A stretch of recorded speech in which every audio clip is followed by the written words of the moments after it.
السلام علیکم بچوں، آج ہم آپ سے مختصر سوالات کریں گے، اس کے آپ کو مختصر جواب دینے ہیں۔ تو آئیے شروع کرتے ہیں۔ نمبر 1، پہلے کلمے کا کیا نام ہے؟ نمبر 2، تمام تعریفیں کس ذات کے لیے ہیں؟ نمبر 3، اللہ تعالیٰ ہمیں کون سا راستہ دکھاتا ہے؟ نمبر 4، اسلام کے دوسرے کلمے کا کیا نام ہے؟ نمبر 5، کیا اللہ تعالیٰ کی برابری کرنے والا کوئی ہے؟ نمبر 6، قرآن پاک کی سب سے پہلی سورت کا کیا نام ہے؟ تو آئیے ان سوالات کے جوابات جان لیتے ہیں۔ پہلے کلمے کا نام کلمہ طیبہ لا الہ الا اللہ محمد الرسول اللہ ہے۔ تمام تعریفیں اللہ تعالیٰ کے لیے ہیں۔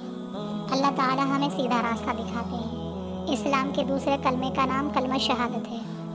اللہ تعالیٰ کے برابر کوئی نہیں ہے۔ قرآن پاک کی سب سے پہلی سورت کا نام سورۃ فاتحہ ہے۔